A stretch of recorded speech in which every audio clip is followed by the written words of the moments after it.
Dans les îles des Caraïbes, il y a eu des hommes et des femmes qui ont refusé de vivre sous le fouet. Certains se sont enfuis des plantations, ont traversé les forêts, les rivières, les montagnes, pour reconstruire une vie à leur manière. Ils ont fondé des villages cachés, cultivé la terre, élevé leurs enfants libres et gardé leur langue, leurs chants et leurs croyances venues d'Afrique. On les appelait les Marrons. Ce ne sont pas des fugitifs, mais les premiers peuples libres du Nouveau Monde. Leur histoire, c'est celle d'un courage silencieux, d'une liberté conquise à la sueur, au sang et à la foi.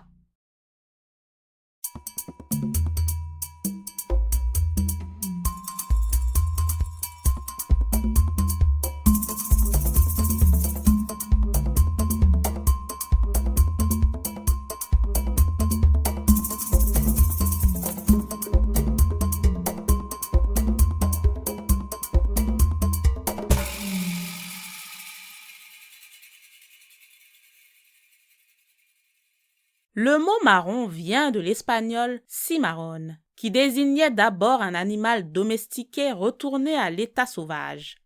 Les colons l'ont utilisé pour parler de ceux qui s'échappaient de leurs plantations. Mais ces hommes et ces femmes n'étaient pas des animaux, ni des sauvages. Ils étaient redevenus ce qu'ils étaient avant la servitude, des êtres libres. Dès le XVIe siècle, à Hispaniola, à Cuba, en Jamaïque, en Guyane ou au Suriname, les premières fuites commencent. Des groupes d'esclaves s'enfoncent dans les montagnes, les marécages et les forêts. Ils y fondent des villages secrets, les communautés marronnes. Ces villages ne sont plus seulement des refuges, ils deviennent des véritables bases de résistance. Des communautés où l'Afrique n'avait jamais disparu, même loin de sa terre. Être marron, ce n'était pas fuir pour survivre quelques jours. C'était choisir de vivre autrement ou de mourir debout. Les marrons construisent leur propre village, cultivent la terre, chassent et pêchent. Ils élèvent leurs enfants loin du fouet, loin du maître. Ils recréent des familles, des communautés et des cultures entières.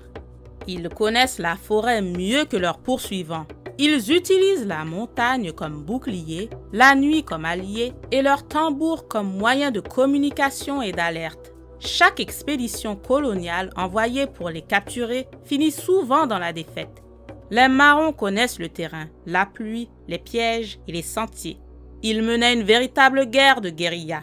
Dans les montagnes bleues de Jamaïque, dans les forêts du Suriname, dans les mornes d'Haïti, ils bâtissent des sociétés complètes, autonomes et armées.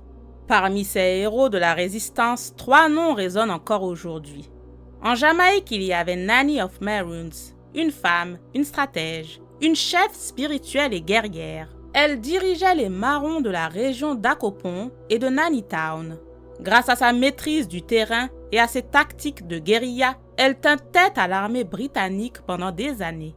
Les colons la croyaient invincible. Et en 1739, épuisés, les Britanniques signent un traité de paix. Les Marrons obtiennent leurs terres et leur autonomie. C'est une victoire historique. Aujourd'hui encore, Nanny est reconnue comme héroïne nationale de la Jamaïque. Plus au sud, en Guyane et au Suriname, un autre nom devient légende, Boni. Chef charismatique, fin stratège, il unifie plusieurs tribus marronnes pour résister aux Hollandais. Pendant plus de 10 ans, il mène une guerre acharnée dans la jungle. Il meurt au combat, mais son nom devient symbole de courage. Ses descendants, les Boni, existent encore aujourd'hui au Suriname.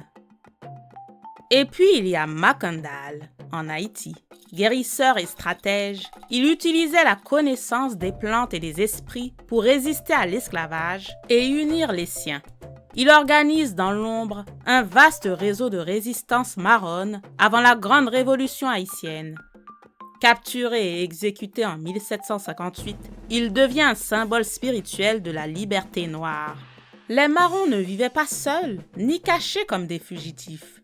Leurs villages étaient des véritables sociétés, structurées, hiérarchisées et indépendantes. On y trouvait des chefs, des reines, des armées qui veillaient sur la communauté. La cérémonie rythmait la vie collective entre mariages, fêtes et conseils spirituels. On y cultivait le manioc, le maïs et la patate douce. On soignait avec les plantes et les savoirs venus d'Afrique.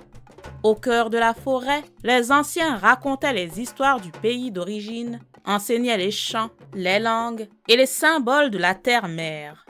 Chaque génération apprenait que la liberté ne se limite pas à échapper aux chaînes, mais à préserver la mémoire de ceux qui avaient refusé de plier.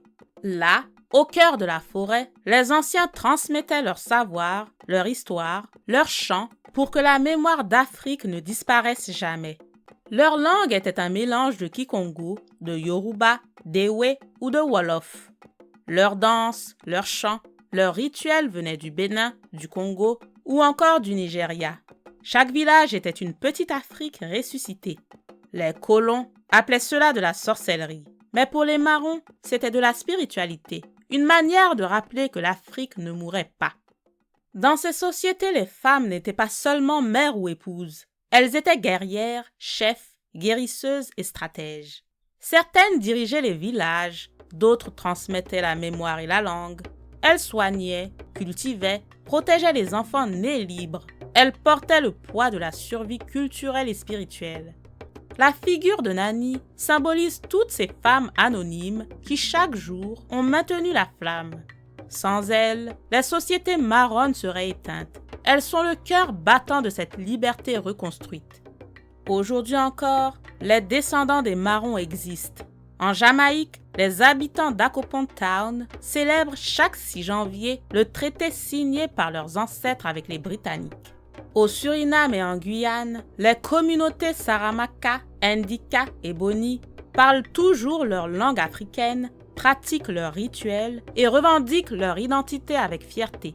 En Haïti, les marrons ont laissé un héritage spirituel et symbolique.